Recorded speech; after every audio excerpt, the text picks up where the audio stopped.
Did you ever play JOURNE? You travel through a desolate and lonely landscape, eventually to meet another lonely traveler in a shared moment of connection with a random stranger somewhere around the world.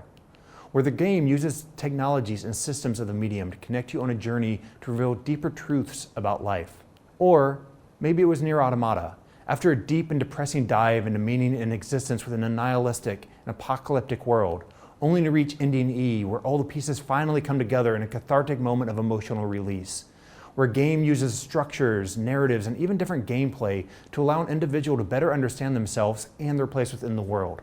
Maybe, for you it was Res, a fast-paced but still somehow meditative euphoria of lights, sounds, and motion, all working in unison to bring you closer to a feeling of synesthesia, where the aesthetics and design aim to take the user into a different mental place altogether. These moments, and more, may have led you to one conclusion: games are an amazing form of artistic expression.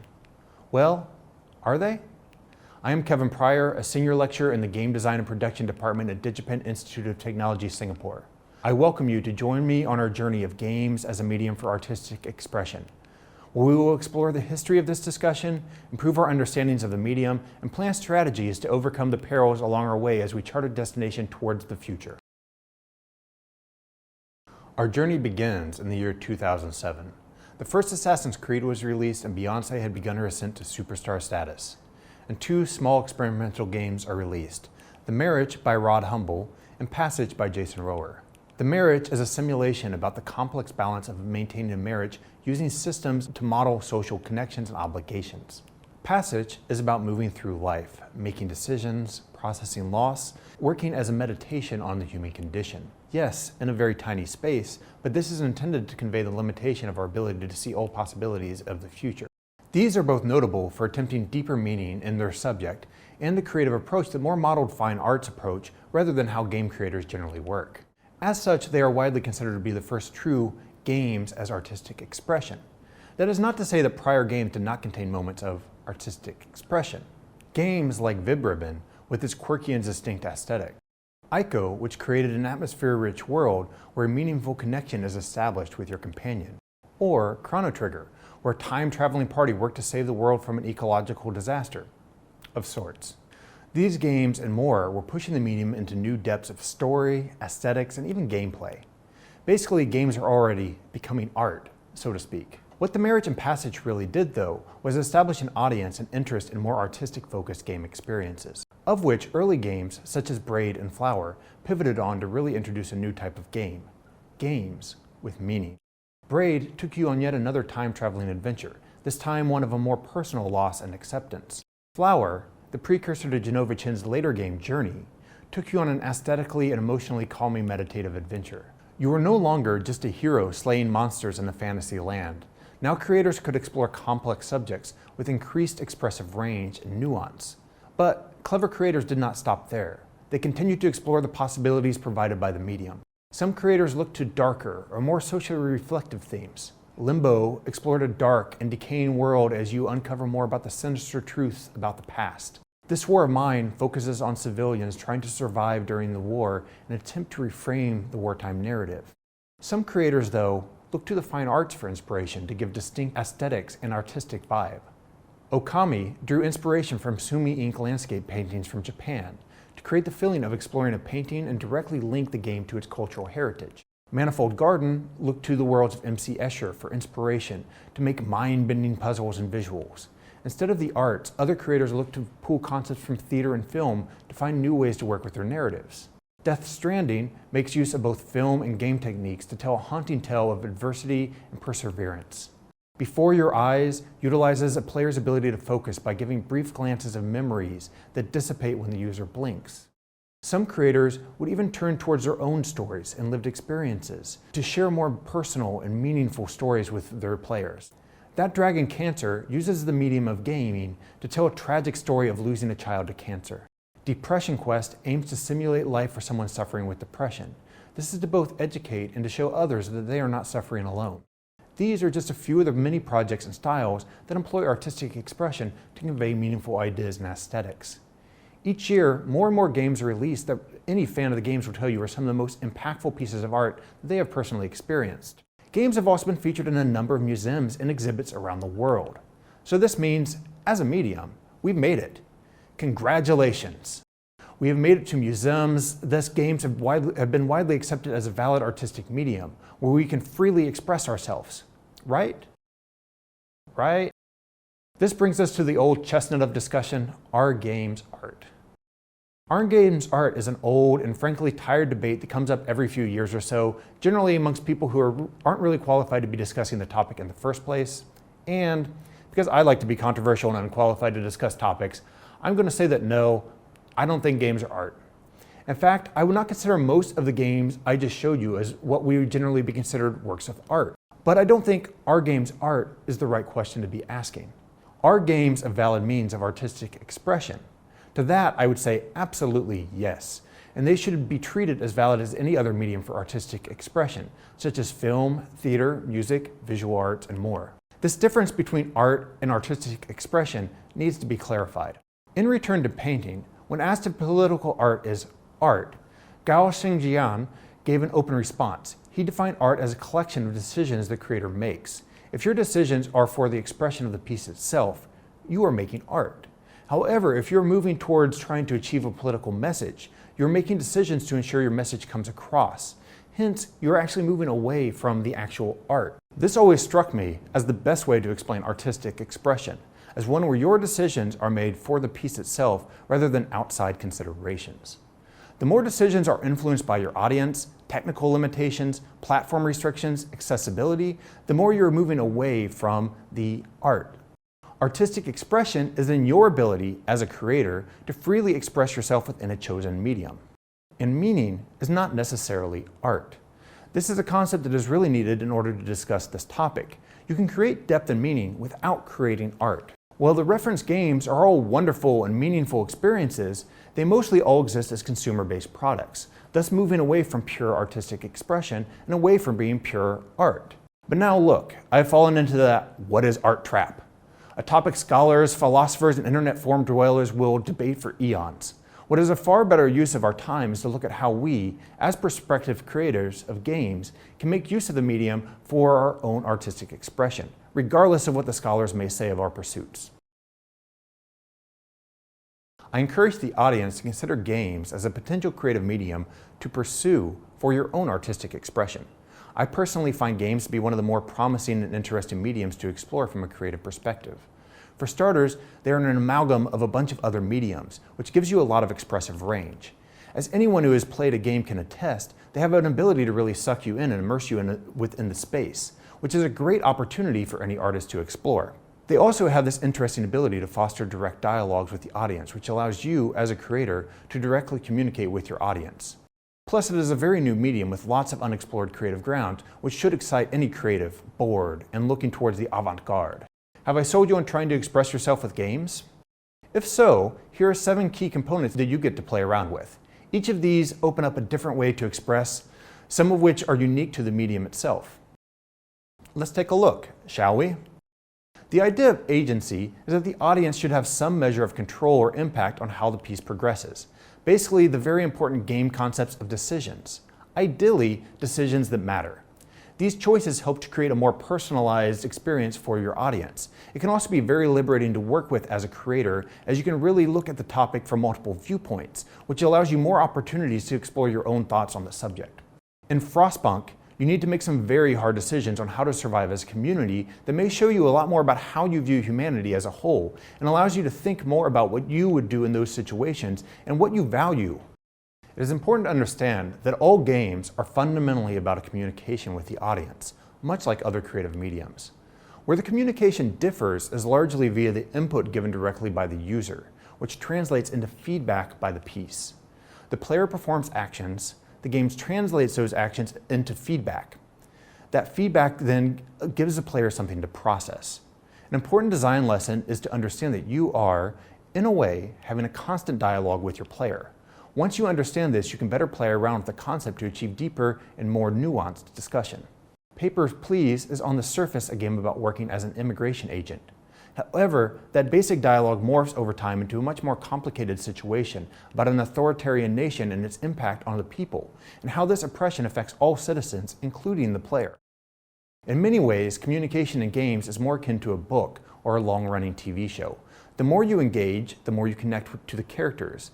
This helps you get attached. The more you get attached, the more connection you have to the product, and the more you are open to deeper meaning and emotional responses. This is not new to games, but games, A, can be quite engaging for long periods of time, and B, allows you to connect through other aspects than the narrative. For example, in Final Fantasy IV, when Tella sacrifices himself to save the team, it's not just the character's sacrifice that is felt, but how this death directly impacts how the player plays the game going forward. And no, I did not use that other famous Final Fantasy death to avoid spoilers. This brings me to the major difference between games and other mediums. We have rules and mechanics. For simplicity, we can think of rules as constraints for actions, and mechanics as the actions themselves. Arguably one of the most important aspects of the medium, they define the expressive space allowed by the piece. However, for creative expression, they can take new light as a way to directly or subtly express your creative intent. Celeste is a game both about challenging platform gaming and overcoming depression. Most of the game plays as a difficult climb up a mountain, with both the mechanics and the difficulty directly linked to the struggles with dealing and ultimately overcoming depression. In game design, we emphasize the core game loop, because at their core, games are about establishing patterns with the user.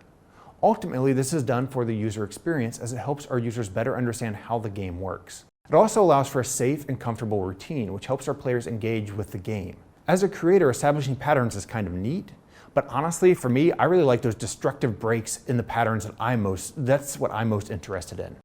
Undertale is structured like a typical role-playing game. Fight the monsters, get stronger, and so on. However, you can subvert the typical pattern by choosing not to fight, and thus not to engage with the core loop, with this passive route leading to different conclusions and different understandings for the player. Games also provide one of the most fascinating potential creative spaces, the world of simulations. These allow us to model systems and behaviors to explore a variety of relationships from societal to psychological. As a creator, you can then make a simulation which allows you to observe how things play out. There is a world of creative potential here that many of the better artistic expressive games, such as The Marriage, make heavy use of. In Facade, you are helping to mediate a falling apart marriage, which is modeled as a complex system that plays out based on players' decisions and the couple's feelings. And, just like all creative pursuits, there is an aesthetic feel of a piece. Like movies, a lot of this comes from the audio, visuals, camera, lighting, atmosphere, etc. However, mechanics, level structures, and even the game balance may play a major role in the overall aesthetic feel of a game piece. Katamari Damacy is a game about the joys and awkwardness of growing up, where all aspects of the game feel a bit clumsy and a little bit curious. It's less about punishing and more about expression of joy over the experience, which is reflected in all parts of the game aesthetic. While there's a lot more nuance to consider, those 7 components are interesting considerations if you are thinking about games as a medium. As you work with a medium, your knowledge and understanding of these concepts will grow and adapt just like masters in any other creative medium. Maybe some of you even want to give it a shot. Become the next Shigeru Miyamoto. Great. But there are some things to consider before jumping in. So back in the long ago, in the prehistoric flip phones and standard definition TV days, the mid-2000s, I tried my hand at exploring this new and fascinating medium of games as a medium for artistic expression. It didn't go very well. You try showing works of art in a gallery with your tank of a laptop, but at least the children were amused. My failure and significant time to reflect has helped me to define some issues with the medium faces going forward. To start, the term games is not great and does not accurately reflect the expressive range of the medium. I've heard the terms immersive media and digital interactions tossed around, but games will always stick and will likely never go away. This is problematic as it sets expectations from all audiences. Game fans expect to play games, while non-gamers will be turned away expecting your work to be complicated and alien for them. It also has a lot of negative connotations in the media and within art circles as more of a lowbrow type of creative expression. Which leads to the second problem. The art world at large does not accept games as a creative medium. This isn't new to games. At one point, Shakespeare wasn't art, now it's the absolute pinnacle of the theatrical arts. Van Gogh wasn't art, and now he's a master painter. However, this lack of recognition and validation means you will have to struggle to gain acceptance. You will likely be dismissed more than accepted. To be honest, I would just dismiss this as a concern as artists being pretentious and closed-minded, were it not for that validation has real-world consequences. While your other art friends may get grants to develop their art or get into some fancy residency in a castle in Europe, you'll most likely have to rely on self-funding, friends, families to help get your works made. You'll be working in basements or worse, in office spaces. As such, creators often turn towards the game community more than the arts community for support. But that often comes with expectations for more game and less expression, which creates this nasty loop of the arts continuing to shun games. This is a bigger issue than just the arts, as most governments, including Singapore, do not formally recognize games as artistic expression, which further limits support you can receive. To be 100% fair to the arts, there are definitely some issues with the medium itself. For starters, you must keep the audience in mind when creating. This makes those pure art decisions I talked about earlier nearly impossible. The medium is also rather complex and requires at least a basic understanding of several other mediums before you can even begin creating. This is much like working with films. This means that the learning curve is quite high and that the time to create something can be very long and often very arduous, which is all the more reason that we need better funding for the medium. So let's say you struggled through and made a beautiful game that successfully conveys your creative voice. But getting your work in front of an audience is also no easy task. The easier approach is with the game channels. However, they are almost always looking for games. This means a large time commitment and the definitive gameplay. They're not looking for art pieces. You could try to show your work as an artist in a gallery or museum, but then you must work against that game bias that exists with the artistic fields. However, there are some open-minded galleries that may give you a chance here. Since there is a real lack of support for this medium, some take a more alternate route, such as using smaller parts of the arts and game culture to their advantage. This would be stuff like festivals or game jams where you can get a larger audience for your work you're doing. Regardless of your method, you will still face that issue of the medium not really being recognized. Gamers, they want games. Artists, they want whatever the modern definition of art is. And the onus comes down to you to create a valid audience for your work. It is bad form to leave a talk on a negative note, especially when the present, and especially the future, are only looking better. Games are a new medium. Using them for creative expression is even more new. It does take time for any medium to be fully understood and adapted into a culture. And things are rapidly improving for creators working with the game medium, both for commercial and for artistic expression. To start with, there are actual tools that can help you make your creative life so much easier. These can help you focus your creative expression on the piece without getting too bogged down by the technical minutiae. This includes engines to make more powerful projects. For full game engines, tools like Unity, Unreal, Godot provide robust options. For those looking for more interactive writing, tools such as Twine offer both easy-to-use tools and a full community to explore. There are also new tools like Dreams, which are designed to give all users, regardless of skills, a place to express themselves in. Part of the success of any skill or medium is in our collective ability to pass knowledge between generations. Thus, a master's techniques are carried on through the skills of their apprentice. While we do not have explicit game guilds in the modern world, we do have a wealth of knowledge available for you to tap into to hone your craft. There are a number of universities offering degrees focused on learning design, programming, production, or the arts. While these are intended more as a means to get you into the commercial games industry, it is also entirely possible to pivot your knowledge towards your own creative pursuits. If you don't have time for formal studies, fear not. There is a wealth of knowledge available online. YouTube channels such as Extra Credits, Brackeys, and Game Maker's Toolkit provide a great starting place for working with games. While sites like gdcvault.com have an enormous backlog of past industry professional talks that you can peruse. There's also a lot more options in the modern world to get your projects out there. Community events like game jams are a great way to draw some attention to your work. There are also a number of creative channels and distribution platforms like itch.io, which allows for more open hosting. As the world becomes increasingly digital, you may even find some unexpected partners to help get your work seen by more people. Games have also become a major part of our modern culture, which has helped games gain more cultural acceptance. As games proliferate in the culture, it is only a matter of time before these ideas spread into the arts and broader acceptance within artistic institutions. Plus, as more people are exposed to games, the amount and diversity of our creators will also expand, allowing for broader creative voices. It is going to take time for acceptance, but as more old folks, like me, who grew up playing games, gain more prominence in various institutions, the more the medium becomes culturally accepted as a valid form of creative expression. I want to end this talk by reiterating that games are a medium for artistic expression. There is a wild and interesting world of creative expression to be found within the medium. It is best to think of games not as some kind of cultural oddity, but rather as just another creative medium to explore that offers some unique artistic possibilities for creators. And this concludes our journey of arts and expression and of games. I hope this gives you the courage and the passion to pursue your interest in the medium in the future. Or at least I hope you will think just a little bit deeper about the medium next time you sit down with your favorite game. Thank you for joining this online talk with DigiPen Institute of Technology Singapore. For more information on other DigiPen Singapore programs with the Art Science Museum, please visit the information in the description below. Goodbye and thank you.